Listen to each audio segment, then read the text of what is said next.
What's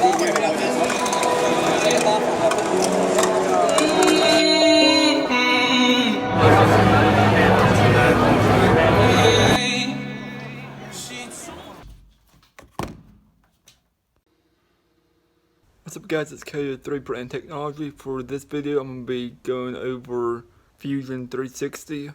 So I'm going to be trying the demo version of Fusion 360. I don't want to purchase something and it turns out that it's not what I needed. So I started the demo version for now, and then if it is good I may do the monthly version. It comes in 3 different payment options: month $360, 1 year I believe, and then 3 years. There's no one-time purchase payment. Most of the design software now has went to the subscription model, which is bad for the most part. That means you pay a lot more over the long term than you would if you just paid all up front at once. There's still a few models there's still a few software options that has a lifetime or one-time payment, like Rhino 3D or ZBrush, but the bigger companies like Autodesk has their design software very expensive, which makes it hard for the hobbyist, beginner, business person to use. I believe Autodesk Inventor is $1,000 for a month.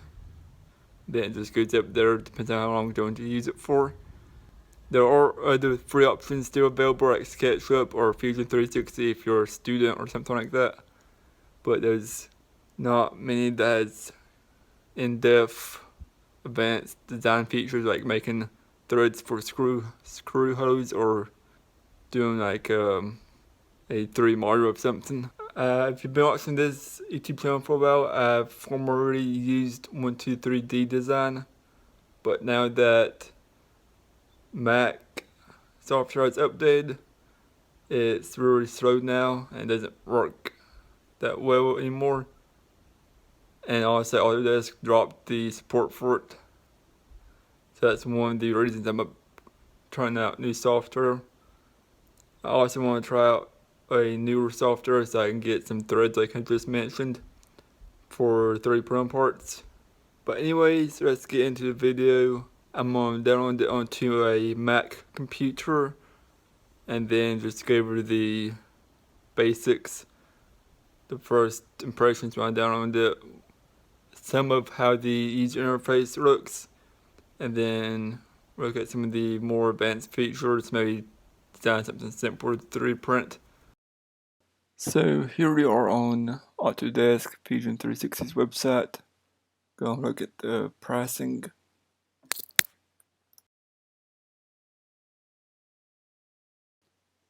So we have personal use, commercial use, and educational use.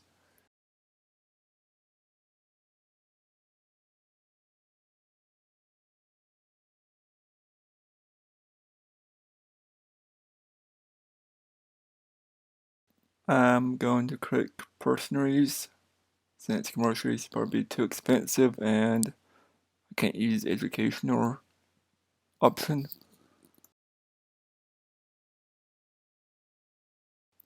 So I decided to go with the personal use 1 year demo that's free, just so I can try the product out in case I don't like it.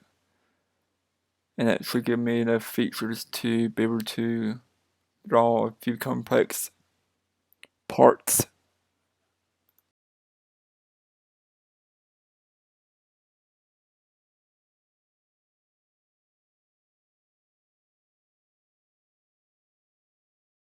So now sign into my Autodesk account and click download, and we'll begin the setup process.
So once we get downloaded and installed, we gotta sign back into the Autodesk account. That way we can save our 3D files to the cloud storage system. It doesn't really let you save them to your computer. I think that's more of a professional use option.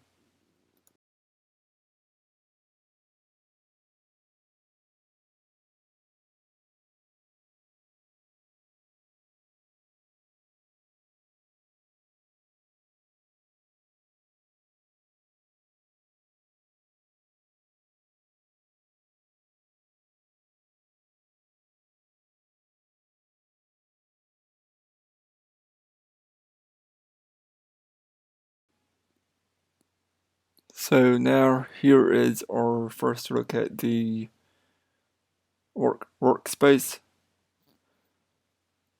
It looks similar to 123D design, but you got some file folders on the left side and some more options on the top menu than 123D had.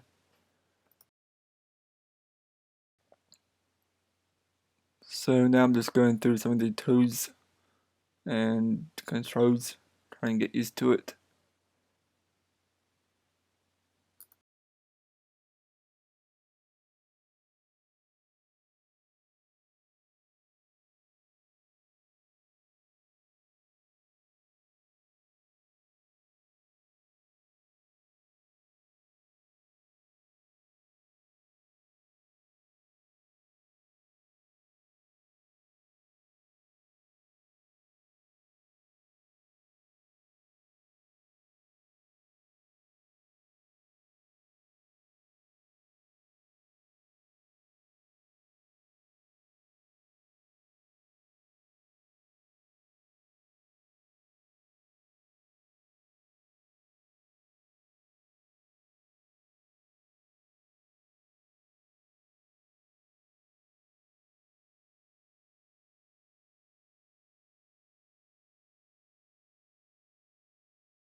So I spent some time doing a sketch with the create tab right here to create a 3D printer part.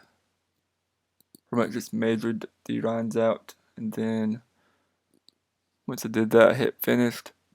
This is what I got so far. You can see it's a 2D object. I still have to extrude the pieces into a 3D object so I can print it.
Here is the extrude 3D object. This is a version 1 for a Prusa 3D printer part.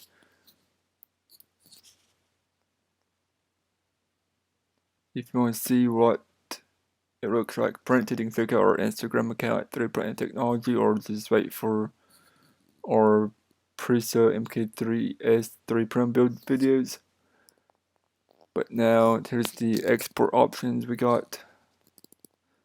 Don't really see an STL file option, so we're gonna go with a OBJ or object file. which works just the same. And again, like I said, you can't save the main file to your computer. You gotta use the cloud storage, which takes some time to upload or export. But overall, I think this is a step in the right direction from 123D design. It's just going to take some time to get used to the control interface and a new design method. But there'll be more Fusion 360 tutorial type videos like this coming soon.